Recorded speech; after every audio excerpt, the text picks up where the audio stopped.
It's been named the second best restaurant in the world and it's renowned as the best grill restaurant, period. Getting a table is nearly impossible. The media loves it and food bloggers drool over it. Even the late, great Anthony Bourdain said he wished to have his last meal on Earth there. It's so perfect.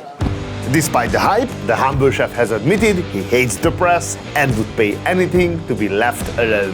My expectations are sky high. I have to admit, during this visit there were a lot of questions that had me scratching my head. You have probably seen some of the many articles and videos about this restaurant, claiming it to be one of the best in the world. Unfortunately, I beg to differ. It takes us to best country in northern Spain. It's a country within a country, and it feels that way. We are on our way to a picturesque village of 1,400 people, called Aspe Achondo. It's peaceful, beautiful, and the perfect backdrop for a restaurant for today, Asador Etxebarri. The concept is simple: serve the highest quality flame-grilled food. It's the brainchild of local chef Bittor Arguinzoniz. He's a self-taught chef who has been described as having a Japanese mentality with an obsession for achieving perfection. He grew up around the corner in a house without electricity or gas, where his mother and grandmother would cook everything over an open fire. Carrying on tradition, Chef Bittor does the same. In his quest, he has invented many of the kitchen tools he uses on the grill, including a press that allows him to grill both sides of a steak at the same time. We are the first to arrive. With welcome drinks in hand, we scout out the best table to capture the atmosphere. The first thing I notice is the materials. Everything looks and feels like it was handmade by skilled artisans. Taking a quick look around, we stop to admire the wine cabinet. Looking over the list, we get some bread to snack on. The list has some wines that are super interesting, but this bread really grabs my attention. Just look at that! Superb! For champagne, we start with the Premier Cru from Don Grelet. But knowing that there will be steak on the menu and they have a top selection of Spanish red wines, I started looking through the wine list. And then this catches my eye. A heavy hitter. A 1957 Vega Sicilia Unico Gran Reserva. It's known by many to be the best winery in the country. At 2,300 euros, it's not cheap, but it's something I probably won't have the chance to ever try again. The wine is opened and allowed to breathe for a while, because it has been in a bottle for a long time, so we will return to it later. On the menu are a la carte options and a 14-course tasting menu for 280 euro. Full table only. That means if one person orders the tasting menu, everyone else at the table needs to order it too. This happens at many Michelin star restaurants. And for me, it's no problem. Getting a reservation is a problem, because this place is so popular, getting one can take months. Here is our first appetizer. It's one of Etxebarri's most iconic creations, which has the internet raving. Chorizo. This is an interpretation of Joselito chorizo based on the traditional local recipe. After making a paste from chorizo peppers, Joselito presa and secreto are mixed in and it is left to rest for 24 hours. It is then stuffed into natural sausage skin and cured for several weeks. This was very tasty as a starter. In the world's best restaurants, meals always begin with an amuse-bouche. These are served both to prepare the guests for the meal and to offer a glimpse of the chef's style. Most of the time they serve complex, flavor-rich bites prepared using various techniques. But here they use one technique and one ingredient. Next is anchovy, not the salt-cured kind. This one is marinated since it's in season, and then grilled. Simple, tasty and fresh. I love simple yet great things. High-quality ingredients, perfectly prepared. We move on to buffalo mozzarella cheese. This is an Etxebarri classic. The chef has his own herd of buffalo, and this cheese is made from fresh buffalo milk every morning. It's served here with basil oil, and of course it was a quality cheese. It's clear that the chef makes no compromises when it comes to the quality of the ingredients.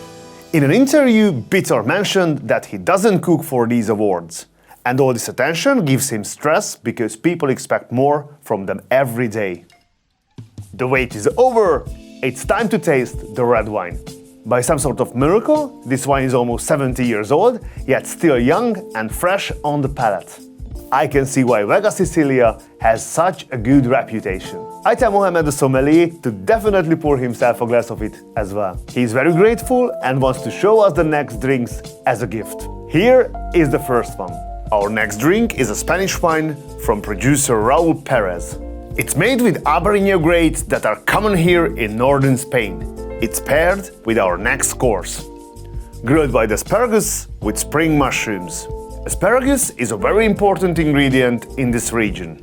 This dish is a bit more complex and features a great flavor pairing. It's a delicate yet flavorful dish that highlights the fresh seasonal ingredients. They don't consider themselves as a fine dining restaurant. They say they are just a small house where you can get food and drinks. So it's no surprise that the service is quite different from what we have seen in other top restaurants around the world. They come out, say the name of the dish, and then leave. Not everyone speaks English, so sometimes we only hear the name in Spanish. I also have to pour my own water and sometimes my wine. They are kind and they smile, but this is a different kind of service. Next, razor clam with a pea sauce. Razor clams are fascinating species, all because of their oversized food. They use it to create trust similar to squid, but its main purpose is to dig. Razor clams have adapted to become the fastest digging clams on the planet. And for thousands of years, this skill helped them to escape being captured by us humans. Unfortunately for the razor clam, humans adapted too. At some point in the last century, we cracked the code and found a way to make the clam come to us. Salt. And find a new home it does. In our bellies. Simple but beautiful presentation. I love it. The razor clams are perfectly tender. So far, I can tell you that the quality of the ingredients here is fantastic. Our next wine comes from one of my favorite wine regions, Chassagne-Montrachet. This is a 2021 Chardonnay from Benoit-Monroe. It's paired with lobster, flawlessly cooked and wonderfully tender. You can see how tender it is. Look at the size of this claws. One of the biggest I have ever seen. Imagine how large the lobster must have been. It was a tough claw to crack. Surprisingly, the lobster also goes really well with the 1957 Unico. Red wine and seafood don't usually match, but here they get along like Samuel Tarly and Jon Snow. It really shows the amazing versatility of this wine. Next, the perfect prawn from Palamos. The Palamos prawn is not to be confused with the other famous Spanish prawn, the carabineros. Carabineros are deep water prawn found mostly in the East Atlantic Ocean. They are the biggest prawn in the world, known for their bright red color and robust flavor. Gamba de Palamos, or Palamos prawns, come from the northwest Mediterranean sea town of the same name. They live in a protected environment, are fished under strict sustainable regulations, and widely considered the best in the world.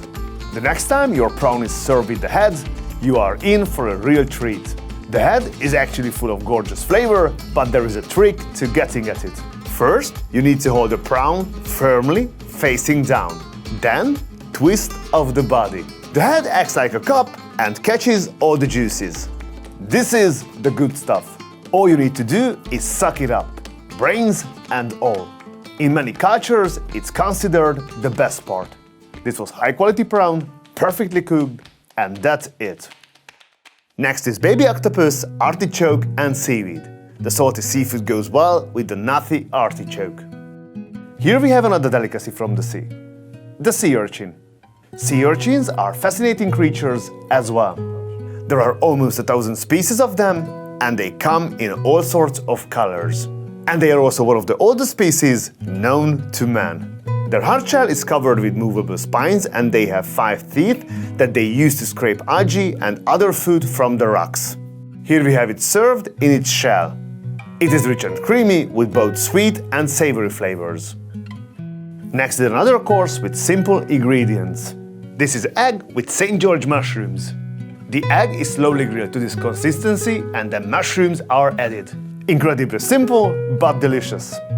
Our next dish is hake, specifically the kokocha or cheeks served on a crisp kale leaf with a dollop of aioli. This is the most exquisite part of the fish and is full of collagen. It had a melt in the mouth quality I really liked.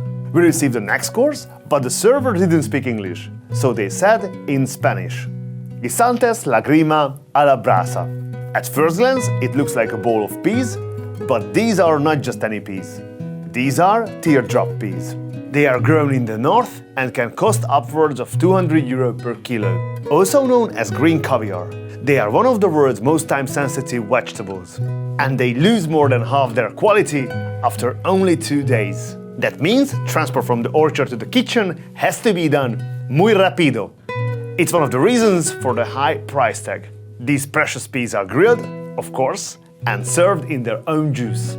It was extremely fresh and vibrant, and I enjoyed it. Next, we have red snapper. First, they show it to us whole, then they slice and serve it. Perfectly grilled. The sauce is made using the gelatin from fish bones, oil and garlic. Finally, we are presented with the main course. Steak with a simple green salad. Many people say that this is the best in the world. Do you see this? Perfect. Supreme cut, perfect sear, gorgeous flavor. And I really like the taste of the aged beef. I have many fantastic steaks in my life. In Japan, Argentina and many other places. This was also a perfect steak. But to call it the best in the world, I don't think there is such a thing. With desserts coming up, chef proves that he can grill just about anything. This is milk ice cream smoked on the grill with beet juice. It's so good, I asked for another one. The combination of beetroot and ice cream was amazing. This dish is exceptional. I truly love this one. If you are off the sweets and working on your beach body, look away. This is black and white chocolate soufflé. And with that, stick a fork in me. I am done. Our total for today is €2,860 for two.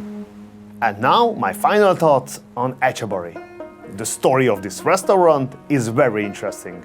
They say they are just a small house where you can get food and drinks. Yet there is still a huge hype around the restaurant. You have to wait months if you want to eat here. Nowadays, many restaurants put in a lot of effort to create an exciting story that draws people in. As I see it, in the case of Asador Etxebarri, it happened the other way around. Although they didn't ask for it, they got it. And it's become larger than life. Why this particular restaurant gained so much attention, I don't know. And don't get me wrong, chasing perfection is something that takes a lot of effort. I can't judge if this is the best grill restaurant. There are many places with good fish, good lobster and good ingredients. And there are many places where they grill very well. But to me, a restaurant is not just about preparing an ingredient with one technique. For me, an outstanding restaurant has to be more complex. To dine here is pricey. And for €300, there are other places that provide better service and a few more bells and whistles. At least for me. Apart from the hype and the contradictions around being the best, at the end of the day, it's a good restaurant. If you're looking for a place to eat perfectly executed dishes, you will certainly find it at Etxebarri. I wish Chef Bittor a long and successful career. To me, anyone who strives for perfection is a hero. And that does it for this episode. Thank you for joining me. If you like this video, hit subscribe. See you next time. You can call me stupid.